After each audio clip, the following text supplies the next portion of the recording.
साल के वनवास के बाद जब दोबारा आपकी वापसी हुई पार्टी में, उसके 6 महीने बाद फिर से आपको पार्टी से निकाल दिया गया। क्या कारण रहा इसका? बसपा की 2027 की आने वाले चुनाव की क्या स्ट्रैटेजी रहेगी? उसमें क्या कुछ सोचा है नई रणनीति लाने का बसपा ने? दूसरी बात बहन जी ने अभी कुछ दिन पहले कही है कि मेरी मुट्ठी अभी बंद है, ये खुलेगी तो आपको सरकार बनती हुई दिखाई देगी। कब खुलेगी बहन जी की मुट्ठी? क्या लग रहा है, किस तरीके से आगे क्या होगा? कभी भी खोलेंगी। नमस्कार, मेरा नाम है मनस्वी गौड़, आप देख रहे हैं सिटी न्यूज इंडिया। आज हमारे साथ मौजूद हैं बसपा पार्टी के जाने माने नेता जयप्रकाश सिंह। सर, बहुत बहुत शुक्रिया आपका सिटी न्यूज इंडिया पे आने के लिए। सर, सबसे पहला सवाल जो मेरा आपसे है वो मेरा नहीं, देखा जाए तो जनता का है। आपसे ये पूछना चाहती है जनता कि 7.5 साल के वनवास के बाद जब दोबारा आपकी वापसी हुई पार्टी में, उसके 6 महीने बाद फिर से आपको पार्टी से निकाल दिया गया। क्या कारण रहा इसका? देखिए, इसमें जो बहन जी ने बताया, पहले जब निकाला था 8 साल पहले, तो उसमें ये बताया गया था बहन जी के द्वारा कि मैंने राहुल गांधी को विदेशी खून करार दिया था। मैंने ये बोला था कि बच्चा या तो माँ पे जाता है या बाप पे जाता है, और राहुल गांधी जी अपनी माँ पे गए हैं और उनकी माँ इटली की विदेश की है, तो उनका खून विदेशी है, तो भारत की पॉलिटिक्स में वो सफल नहीं हो सकते। इसलिए अगर मोदी जी के सामने कोई सबसे बड़ा विकल्प है तो वो बहन कुमारी मायावती जी हैं। इस बात को लेकर के मीडिया में वो बहुत ज़्यादा हाईलाइट हुआ और 2-3 दिन तक लगातार चलता रहा, जिसकी वजह से जब अगर कुछ भी मीडिया में कोई चीज़ हाईलाइट होती है तो बहन जी उसको ख़त्म करने के लिए उस मैटर को वो उसको निकाल देती हैं कार्यकर्ता, ये उनका स्टाइल है। तो पहले इस बात को लेकर निकाला गया, उसके बाद 7.5 साल के बाद हमको पार्टी में फिर वापस लिया गया और वापस लाने के बाद में 6 महीने रखा। उसके बाद मुझको 24 तारीख को फिर से निकाल दिया गया, जो भी गई है पीछे। 9 अप्रैल को केरल में हमने चुनाव कराया था, वहाँ पे चुनाव था विधानसभा का, वहाँ के हमें प्रभारी था। तो 9 अप्रैल को पूरा वहाँ का चुनाव ख़त्म करने के बाद मैं जो है, एक हमारे साथी की डेथ हो गई थी पंजाब में, उसमें मैं जो है चला गया था। वहाँ पर मैटर ये फंस गया कि वहाँ पर अंतिम संस्कार होने के बाद में कुछ कार्यकर्ताओं ने मुझको बुलाया और उन्होंने मेरे लिए कुर्सी डाल दी, एक चेयर, और बाकी जो कार्यकर्ता था वो ज़मीन पे बैठ गया घास पर। तो मैंने चेयर को हटा करके मैं खुद ज़मीन पे बैठ गया, ये कहते हुए कि भाई अगर आप नीचे बैठे हो तो मैं भी नीचे बैठूंगा। इस बात को लेकर के वहाँ के लोगों ने हमको अप्रिशिएट किया कि भाई ये अच्छे तरह, वो काशीराम साहब का स्टाइल है ये काम करने का, नेता ऐसा होना चाहिए और प्रभारी ऐसा होना चाहिए। तो वहाँ के पंजाब के जो प्रभारी थे, वहाँ के जो विधायक थे, उनको इस बात का बुरा लग गया कि शायद जयप्रकाश ने हमारी बेइज्जती करा दी। तो उस प्रकार से कुछ नेताओं ने मिल करके, जो वहाँ के चीफ कोऑर्डिनेटर थे रणधीर सिंह बेनीवाल, उनको कन्विंस किया और उसके बाद उन्होंने बहन जी से बात करी कि बहन जी, जयप्रकाश पंजाब में आता है, हमको जो है यहाँ पे आकर डिस्टर्ब करता है और ये जो है ड्रामे करता है नीचे ज़मीन पे बैठने वाला। तो इस बात से बहन जी फिर गुस्सा हो गई, उन्होंने मुझको फिर से बाहर निकाल दिया। अभी 24 तारीख को पिछली मैं पार्टी से निकला था जी। बसपा की 2027 की आने वाले चुनाव की क्या स्ट्रैटेजी रहेगी? उसमें क्या कुछ सोचा है नई रणनीति लाने का बसपा ने? देखिए, अभी नई की तो कह नहीं सकते, लेकिन बहन जी ने खुद कहा है अपने मुंह से 9 अक्टूबर को साहब कांसीराम के परिनिर्वाण दिवस पर बहन जी ने रैली की थी अभी 15 लाख लोगों की लखनऊ में। तो वहाँ पे कहा था, पहली बार हमने सुना ऐसा कि बहन जी ने कहा कि अब की बार मैं 5वीं बार बसपा सरकार बनाने के लिए जो है मैं पूरी ताकत लगा दूंगी। और दूसरी बात बहन जी ने अभी कुछ दिन पहले कही है कि मेरी मुट्ठी अभी बंद है, ये खुलेगी तो आपको सरकार बनती हुई दिखाई देगी। कब खुलेगी बहन जी की मुट्ठी? क्या लग रहा है, किस तरीके से आगे क्या होगा? कभी भी खोलेंगी, चुनाव से पहले कभी भी खोल सकती है। नेता हैं और वो देखेंगे सूटेबल समय क्या है, अब वो कौन सा पत्ता खेलती हैं, कौन सा काम करती हैं। लेकिन स्ट्रेटजी जो है केवल बहन जी बनाती हैं और बाकी तो जो कार्यकर्ता है उसको एग्जीक्यूट करने के लिए क्षेत्र में काम करता है, बाकी और किसी की कोई स्ट्रेटजी नहीं होती। 3 विकल्प यदि आपको दिए जाएं, अखिलेश यादव जी, योगी जी और मायावती जी, तीनों में से सबसे बेहतरीन, सबसे दमदार सीएम आज तक का कौन रहा? स्वाभाविक है, मैं ही नहीं कहता, मैं इसलिए नहीं कह रहा कि भाई मैं बीएसपी का सपोर्टर हूँ, उसका मानने वाला हूँ, उसका वोटर हूँ, लेकिन पूरा देश भी कहता है, पूरा प्रदेश कहता है, जो लोग बीएसपी को वोट नहीं देते हैं वो भी कहते हैं कि सरकार तो मायावती जी की, बहन जी की अच्छी थी। लॉ एंड ऑर्डर का मामला हो, ऐसा बिल्डोजर चला करके ऐसा भय पैदा नहीं किया था बहन जी ने। वो कानून के दायरे में रह करके उन्होंने सारे काम किए। अगर लॉ एंड ऑर्डर को भी मेंटेन किया तो उसको भी लॉ एंड ऑर्डर के हिसाब से किया। ऐसा नहीं हुआ कि भाई ये कोई मोदी जी का ऑर्डर है, ये सॉरी इनका योगी जी का ऑर्डर है, वो लॉ के ऑर्डर के हिसाब से बहन जी चली। तो इसलिए अगर देखा जाए विकास के मामले में देखा जाए तो 6-6 यूनिवर्सिटी बनाना, और रोजगार के मामले में देखा जाए तो करोड़ों लोगों को सरकारी नौकरी दे देना, एक अनपढ़ तक व्यक्ति को, सिर्फ सफाई कर्मचारी तक को व्यक्ति को नौकरी दे देना, जो 2 रोटी के लिए गांव में झाड़ू लगाते थे उनको सरकारी नौकरी देना कि अब तुम रोटी नहीं मांगनी है आपको, अब तुमको 1 तारीख को जाना है वहाँ से अपनी तनख्वाह निकाल के लाना है। तो नीचे से टॉप टू बॉटम तक सोचने का काम बहन कुमारी मायावती जी ने किया। तो मैं नहीं कहता, पूरा देश कहता है, पूरा प्रदेश कहता है कि सबसे अच्छे एडमिनिस्ट्रेटर मुख्यमंत्री बहन कुमारी मायावती जी थे। यदि योगी जी और अखिलेश जी के बीच में से पूछा जाए आपसे, मैं फिर उसमें कोई विकल्प नहीं चुनूंगा, मैं सिर्फ बहन जी को चुनूंगा। तो अभी योगी जी करंट सीएम है, तो आपके कहने का मतलब ये है कि ऐसा कुछ विकास कार्य आपको नहीं लगा योगी जी की सरकार में जो कि मायावती जी की सरकार में हुआ? देखिए आप देखिए, जैसे वो लॉ एंड ऑर्डर के नाम से अपने आप को जनवाना चाह रहे हैं योगी जी कि भाई मेरा नाम हो जाए, मैं बहन जी को सुपरसीड कर दूं लॉ एंड ऑर्डर में। लेकिन आप देख सकते हो उन्होंने जिन लोगों की हत्या, बुलडोजर एक्शन का आपने जिक्र करा, आपको लग रहा है वो गलत चल रहा है? वो भी गलत है। आपने किसी ने बिल्डिंग बनाई है तो वो इलीगल है, तो उसके पास आप कोर्ट से नोटिस भेजेंगे, उसको आप टाइम देंगे कि इतने समय के अंदर अंदर हमको ये एनक्रोचमेंट जो हो रखा है इसको हमको ख़त्म चाहिए। ये लॉ का नियम है। ये उससे ऐसा नहीं चल रहा है। वहाँ पे उसकी बीजेपी के कार्यकर्ता ने बढ़ा रखा है तो कोई दिक्कत नहीं है। बुलडोजर मुद्दे के अलावा और ऐसी क्या समस्या अब जैसे आपको लगी? आपने कहा कि वो लॉ एंड ऑर्डर का मामला है, वो चाहते हैं कि मैं बहन जी को सुपरसीड कर दूं, लेकिन है क्या, आप देख सकते हैं कि उन्होंने जैसे मुख्तार अंसारी की हत्या हुई, अतीक अहमद की हत्या हुई, उससे साफ दिखता है कि तुमने दुश्मनी ख़त्म की है अपनी। एक व्यक्ति, एक छोटा सा लड़का, 15 साल का लड़का पुलिस की गिरफ्त में, जिसके नाम से थर-थर काँप जाती हो वहाँ की ज़मीन, एक छोटा सा बच्चा पुलिस के बीच में आकर के उसको तमंचे से गोली मार के चला जाता है। तो ये कोई लॉ एंड ऑर्डर नहीं है, ये कोई अच्छा एडमिनिस्ट्रेशन नहीं है। तो इस प्रकार से जिन्होंने जो हत्याएँ जो करवाई हैं वो लॉ के हिसाब से नहीं कराई। ऐसे लगता था जैसे उनकी पर्सनल दुश्मनी है उससे। नहीं, जब कोई व्यक्ति राजा की गद्दी पे बैठ जाता है तो उसको प्रजा को उस हिसाब से देखना चाहिए। कोई गलत करता है तो उसको लॉ के हिसाब से उसको सज़ा देनी चाहिए। और आप देखिए स्कूल सारे बंद होते जा रहे हैं। अगर आप विकास की बात कर रहे हैं तो स्कूल सारे बंद होते जा रहे हैं, नौकरी सारी पीछे होती जा रही है, सब लोग उनकी दिक्कत होती जा रही है। कोई भी है पेपर लीक होते जा रहे हैं। अब कितना मोटा पैसा ये ख़राब होता है, कितना बड़ा सिस्टम ख़राब होता है। तो देखा जाए तो एक अच्छे सीएम की तरह से योगी जी नहीं दिखाई दे रहे हैं जो विकास पुरुष हो सके। जैसे सर मैं देख सकती हूँ कि पार्टी से आपको निकाल दिया गया है, फिर भी आप उसकी पहचान अपने साथ लेके चल रहे हैं। इसका क्या अर्थ समझा जाए कि मतलब पार्टी से तो आपको निकाल दिया गया है, फिर ये बसपा का पटका क्यों पहना हुआ है? देखिए इस पटके को लेकर के और बीएसपी के झंडे को यूज करने को लेकर के मेरे पास लगभग 8-10 एफआईआर भी हो चुकी हैं। उसके बावजूद भी आप ये धारण कर रहे हैं। हाँ, कारण इसका ये है कि बहुजन समाज पार्टी एक मूवमेंट है, गैर बराबरी की व्यवस्था को बराबरी में तब्दील करने का एक मूवमेंट है, सामाजिक परिवर्तन, आर्थिक मुक्ति का एक मूवमेंट है। मैं जब तक इस यदि आप ही के पार्टी के नेता या अगर मायावती जी ही कह दें कि हमने तो पार्टी से निकाल दिया, इसका क्या मतलब है? फिर उस सब पे आपकी क्या प्रक्रिया होगी? बहन जी ने खुद कहा है कि बहुजन समाज पार्टी एक मूवमेंट है, पॉलिटिकल पार्टी बाद में है। ये बात लागू जब होती है जब कोई पार्टी केवल पॉलिटिकल पार्टी होती है, कोई संगठन केवल पॉलिटिकल संगठन होता है। तो इससे मैं ये मैसेज देना चाहता हूँ कि मैं बसपा के साथ हूँ। कोई ये ना सोचे कि मैं कहीं चला गया हूँ। अगर मैं कहीं और चला जाता तो मैं इस पटके को यूज नहीं करता। बीएसपी मेरे आत्मा में, मेरे अंदर बसती है, मेरे दिमाग में, मेरे दिल में बसती है। मैं बीएसपी को बचाने का हर संभव प्रयास कर रहा हूँ, उसके लिए काम कर रहा हूँ। मैं ये मैसेज देना चाहता हूँ इसके माध्यम से। आपकी इस चर्चा से और इन बातों से मुझे एक चीज समझ आई कि आप ये चाह रहे हैं, आप जनता की सेवा करना चाहते हैं। हाँ, कार्यकर्ता के तौर पे। यदि और किसी पार्टी से आपको ऑफर मिलता है कि जनता की सेवा करना चाहते हो, हमारे साथ मिलकर करो, तो क्या प्रक्रिया होगी उस पर? सेवा से पहले विचारधारा बड़ी चीज है।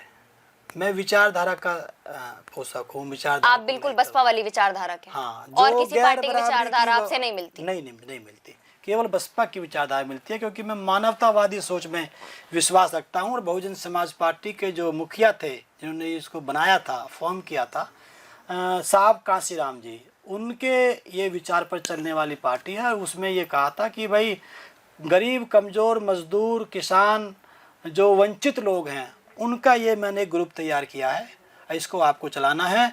अगर ये कभी दिक्कत में फंस जाए, संकट में फंस जाए, तो इसको मिलजुल करके, इसको समस्या से बाहर निकाल करके और फिर इसको मूवमेंट को आगे बढ़ाना है। उसी संदर्भ में 2007 के चुनाव में दलित, ब्राह्मण और मुस्लिम कम्युनिटीज को साधा गया था। इस बार के चुनाव में क्या लग रहा है कि टारगेट किन पर रखा जाएगा? देखिए बहन जी, अगर देखा जाए तो हर बार ब्राह्मण के बारे में बोल रही हैं कि भाई ब्राह्मण के ऊपर ये ऐसा नहीं होना चाहिए। जैसे कि वो कौन सा वो था, वो था नहीं ब्राह्मण, वो कौन सी फिल्म बना दी थी कोई सी कि घूसखोर ब्राह्मण, ऐसा भी है। और अभी जैसे राजकुमार भाटी जी ने अभी ब्राह्मण के बारे में थोड़ा सा जी उन्होंने टिप्पणी करी और उसके आधार पर बहन जी ने ट्वीट किया। तो देखा जाए तो बहन जी अभी भी उनका फोकस ये है कि ब्राह्मण को साधा जाए, क्योंकि ब्राह्मण बीजेपी से खिलाफ है थोड़ा सा। और बीजेपी से खिलाफ होगा तो ब्राह्मण मैसेज देगा सोसाइटी के अंदर, और सोसाइटी में ये मैसेज जाएगा कि बसपा अपनी सरकार बना रही है। तो बसपा से छटका हुआ जो एससी वोट है, वहाँ से विश्वास तोड़ के गया हुआ जो मुस्लिम वोट है, वो वापस आएगा। और उसके बाद चौथी बिरादरी को बहन जी टिकट देंगी। तो साहब कांसीराम कहते थे कि जहाँ पर 4 बिरादरी इकट्ठी हो जाएंगी, वहाँ पर उस सीट को हम आसानी से जीत सकते हैं। तो ये बहन जी का स्टाइल जी। आपके इसी से मुझे एक सवाल और आया कि बहुत से लोगों का कहना ये है, विशेषज्ञों का भी कहना कुछ ये चल रहा है कि बसपा काफी समय से बी लॉबी की तरह काम कर रही है, यानी कि भाजपा के लिए वोटर्स हटा रही है, भाजपा के लिए वोटिंग लाइन क्लियर कर रही है। उस पे आपका क्या कहना है? देखिए ये कब हमें कब दिखेगी बसपा फ्रंट फुट पे आती हुई? ये एलिगेशन है, इसका कोई तथ्य नहीं है, एलिगेशन है। और बहुत से लोग कहते हैं कि भाई जिस आधार पे आप भी बोल सकते हैं कि भाई समाजवादी पार्टी के खिलाफ बहन जी बोलती रहती हैं। बोलना चाहिए सत्ताधारी पार्टी बीजेपी के खिलाफ, अब बहन जी बोलती है ज़्यादातर समाजवादी के खिलाफ। लेकिन दोनों से पहले आपका गठबंधन रह चुका है। हाँ, सपा से भी और भाजपा से भी, तो अचानक इसका वो परिस्थिति अलग है। लेकिन मैं उत्तर दे रहा हूँ आपके बी वाले जो आपने बोला, बी टीम जो बोला आपने। और उस पर इसलिए बोलते हैं कि भाई बहन जी जो है बीजेपी की जो है बुराई नहीं करती जबकि सत्ता में है, और बहन जी जो है समाजवादी पार्टी के पीछे पड़ी रहती है। उसकी वजह यह है कि जैसे मान लीजिए आपने मेरी जेब से 100 रुपये चुरा लिए, तो मैं आपसे ही लेने का हकदार हूँ, किसी दूसरे मांगने का हकदार नहीं हूँ। हमारा जो वोट है बीएसपी का, वो अधिकांश समाजवादी पार्टी में चला गया है। तो समाजवादी पार्टी का जो वोट वहाँ से निकालना है, तो हमको बताना पड़ेगा कि ये चोर है। इसलिए बहन जी ज़्यादातर समाजवादी पार्टी के खिलाफ बोलती हैं। इस आधार पर हम ये नहीं कह सकते कि भाई ये जो है बीजेपी की बी टीम है। हम तो बीजेपी के भी खिलाफ हैं, समाजवादी के खिलाफ हैं। हम अपनी सरकार खुद बनाना चाहते हैं, हमने पहले बना के दिखाई है। समाजवादी पार्टी से पहले, बीजेपी से पहले, बहुत दिनों के बाद पूर्ण बहुमत की सरकार 2007 में बहुजन समाज पार्टी ने बनाई थी। आज थोड़ी स्थिति कमज़ोर हो गई है, तो उसकी वजह से लोग बोलते हैं कि भाई ये वोट काटने वाली पार्टी है जी। आकाश आनंद जी की यदि बात की जाए तो ऐसा कहीं कहीं देखने को मिलता है कि कभी तो पूरी तरीके से भरोसा कर पाती हैं मायावती जी उन पर, और कभी कभी ऐसा लगता है कि वो एक भरोसे का हाथ पीछे खींचते हुए नजर आती हैं। उसका क्या कारण है कि आपने ही भतीजे पे अभी पूरी तरीके से भरोसा नहीं हो पाया है? हाँ, ये बहन जी का वर्किंग स्टाइल है। ये आज से नहीं है, जब से बहन जी ने राजनीति शुरू करी है, और जब से खास तौर से बहन जी के हाथ में साहब कांसीराम के जाने के बाद ये राजनीति जब से बहन जी के हाथ में आई है, तो बहन जी ऐसा करती रहती हैं। वो ये नहीं देखती कि मेरा भतीजा है या कोई और है।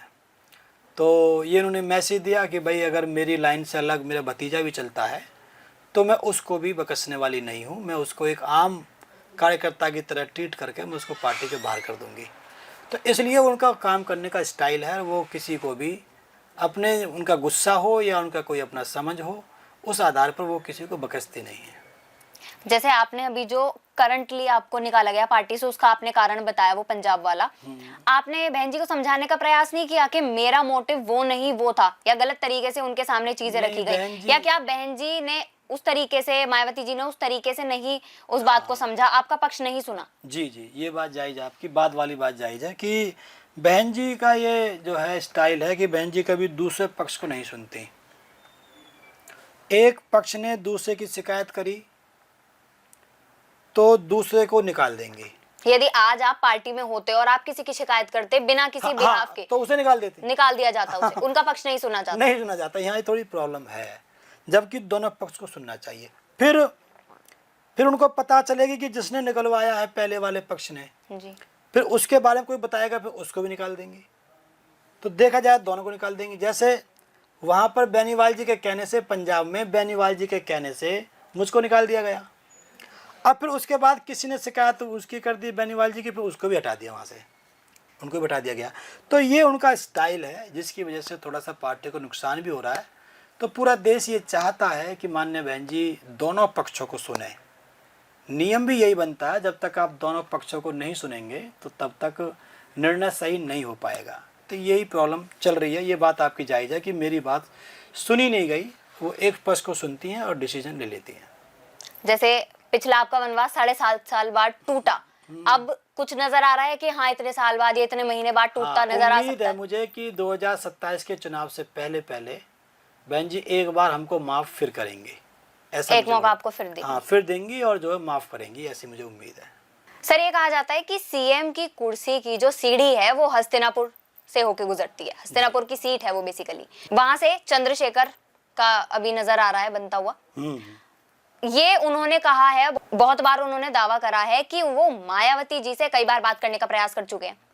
उन्होंने इधर से हाथ मिलाने का प्रयास करा है, लेकिन उधर से कोई रिस्पॉन्स नहीं आया है। इस पे आपकी क्या प्रतिक्रिया है? क्या कुछ किसी चर्चा हुई इस बारे में? देखिए, वो दिखावटीपना है उनका।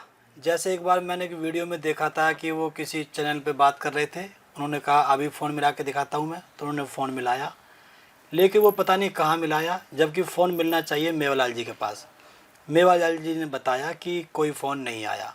मेवालाल जी बहन जी के पीए हैं, जो फ़ोन को अटेंड करके बहन जी तक पहुंचाते हैं। उनके लिए वो बात अलग है कि वो पहले सोचते हैं कि ये बात आगे पहुंचानी है या नहीं पहुंचानी है, कॉल आगे फॉरवर्ड करनी है या नहीं, प्रायोरिटी है नहीं, प्रायोरिटी के हिसाब से। लेकिन अगर कोई बूथ का कार्यकर्ता भी फ़ोन करता है, उसको मेवालाल जी उठाते हैं। तो उन्होंने जो है बहन जी के पास कोई कॉल नहीं करी। वो जैसे कोई इंटरनेट पे कोई नंबर पड़ा रहता है, कोई वैसी लैंडलाइन टाइप का, उस पर उन्होंने कॉल मिला दी। कहने का मतलब है कि वो दिखावा कर रहे हैं। उनका कहना ये है कि उनका भी और बसपा का भी जो मेंटालिटी है, जो काम करने का तरीका है, वो काफी सेम है, काफी सिमिलर है कि आप भी हर वर्ग को, हर जाति को साथ लेके चलना चाहते हैं, वो भी पिछड़े वर्ग और सबको साथ लेके चलना चाहते हैं। ऐसे तो आज समाजवादी भी बोल रही है कि मेरा भी बिल्कुल सिस्टम वही है जो बहुजन समाज पार्टी कांशीराम साहब का था। वो भी बहुजन की जगह पे पीडीए वर्ड लेके आए हैं, तो इसका मतलब ये थोड़ा ना कि विचार मिल जाएंगे।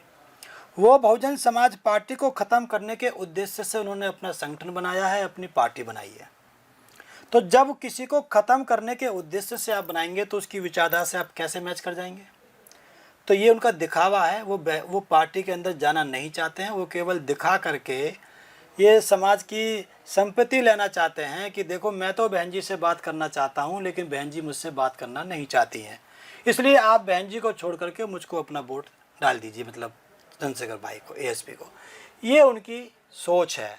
दूसरी बात आपने कही कि भाई चंद्रशेखर जो सीएम की कुर्सी पर वही व्यक्ति बैठता है जो यहाँ से हस्तिनापुर सीट को जीतता है। ये ऐतिहासिक विधानसभा है, तो हो सकता है वहाँ से वो चुनाव लड़ेंगे चंद्रशेखर भाई, ऐसा मेरे को भी सुनने में आ रहा है जी। अब जीतना ना जीतना वो बात की बात है। हालांकि मुझे भी, जब मैं केरल में प्रभारी था, तो मैंने कहा था कि भाई जो वहाँ पे हमारे साथ जो प्रभारी थे, जो बड़े प्रभारी थे हमारे साथ में, अशोक सिद्धार्थ जी, तो मेरी बातचीत हुई, उन्होंने मुझसे बातचीत करी कि भाई हाँ, हमें भी सुनने में आ रहा है कि वो जो है हस्तिनापुर से चुनाव लड़ेंगे चंद्रशेखर भाई, तो क्या किया जाए? तो मैंने कहा कि भाई आप बहन जी से बात कीजिए, बहन जी आकाश आनंद जी को उतारेंगी। भाई उनके सामने टक्कर का फेस होना चाहिए ना। जी बिल्कुल, कांटे की टक्कर हो तब हाँ, चुनाव में मजा है। कांटे टक्कर होनी चाहिए ना। तो आकाश आनंद जी को उतारेंगे। तो उन्होंने बताया कि आकाश आनंद जी को बहन जी नहीं उतार सकती, वो रिस्क नहीं लेंगे। मैंने कहा कोई और कार्यकर्ता हो पार्टी कोई मजबूत, तो उसको उतारिए। वरना वो डिस्टर्ब कर सकता है उस सीट ये रिस्क नहीं लेंगे से क्या तात्पर्य है?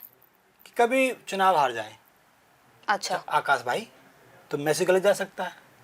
तो उनके टक्कर का, चंद्रशेखर के टक्कर का कोई कार्यकर्ता देखा जा रहा है अभी, ये कह सकते हैं? मैंने कहा कि देखिए, अब उन्होंने कहा कि कोई नहीं है, तो मैंने कहा कि मेरे बारे में बात कीजिए आप बहन जी से, मुझको आप उतारिए उस सीट से, बहन जी से बात कीजिए। अगर वो सीट इतनी इम्पोर्टेंट है कि वहीं से पूरे प्रदेश की राजनीति तय होती है जी। तो उसका बीएसपी का जीतना बहुत जरूरी है। इसका मतलब ये हुआ, और उसको अगर वो जीत जाता है चंद्रशेखर भाई, तो उसके पक्ष में मैसेज जाएगा। तो आपको लगता है आप टक्कर दे सकते हैं उन्हें? टक्कर नहीं, मैं हरा दूंगा। आप बिल्कुल हरा देंगे, मैं ये कह रहे हैं? 5000 वोट से ऊपर उनकी जाने नहीं दूंगा। अच्छा, ये क्यों? दावा है आपका? क्यों?